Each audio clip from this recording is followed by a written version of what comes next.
Welcome back to Serious Spoilers. Today I will share a horror thriller movie from 2020, titled The Empty Man. Spoilers ahead.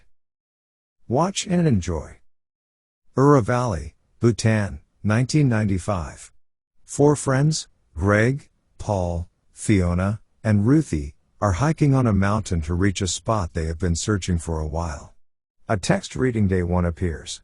After he blows into what looks like a flute instrument, Paul then seems to hear something calling to him. He walks until he falls down a crevice.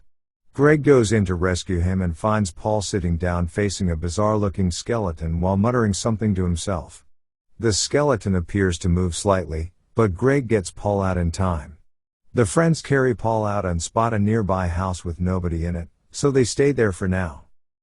On day 2, Paul's condition doesn't appear to get better, as he is just lying around in silence. Outside, Ruthie appears to see a figure in the ongoing snowstorm. As she steps back, the figure matches her footsteps before starting to charge toward her, but she runs back inside the house and shuts the door.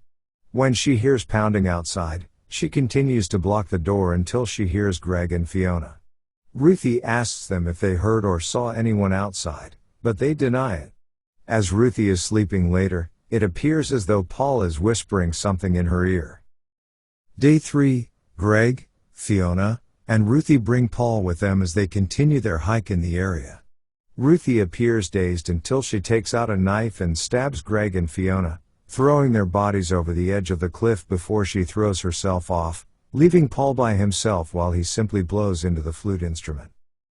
Jump to Missouri in 2018, where former detective James Lassombra is working in a security store. He frequently hears a voice saying, "Where were you?" Since it has been a year after his wife Allison and son Henry died in a car accident.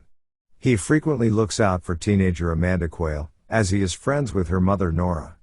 Amanda hasn't had a good relationship with Nora since her father passed away, so she looks to James as an alternate figure. Amanda soon appears to have run away, and Nora calls James for help.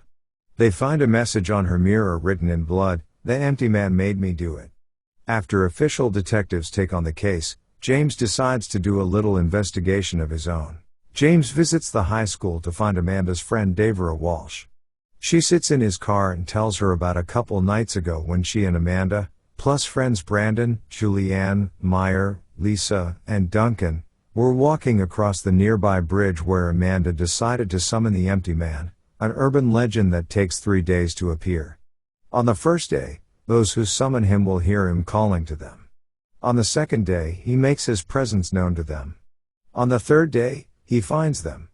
The teens all blew into a bottle as per tradition.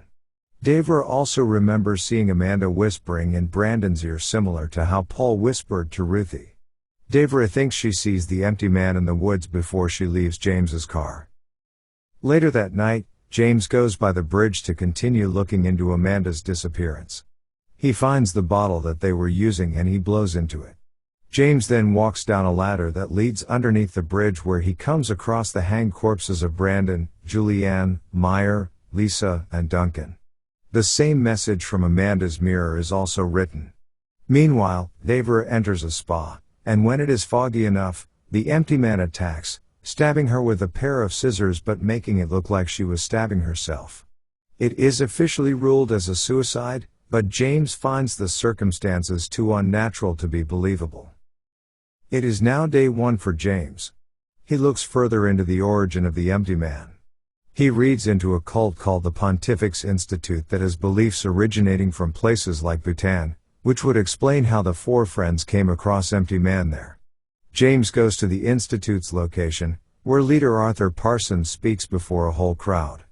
Afterwards, he talks to James and references empty man, referring to him as an entity that provides his followers with what they desire as long as they do his bidding.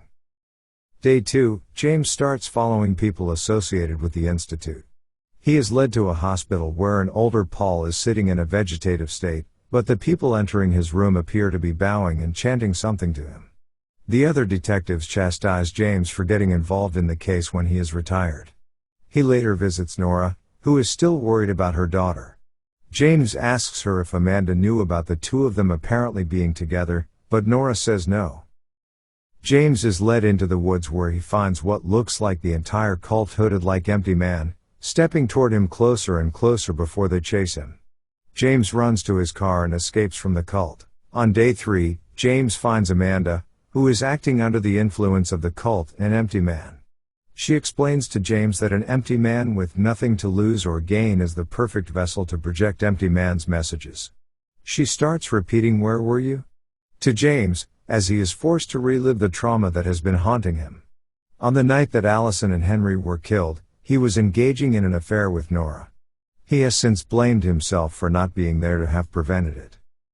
James, now fully drained of his consciousness and humanity, goes into the hospital to Paul's room. He unloads his gun into Paul's head. The doctors and nurses, all members of the cult, look to James as their new empty man. What did you think of the movie? I want to hear your comments below. Thanks everyone for watching. Don't forget to subscribe. Until the next spoiler.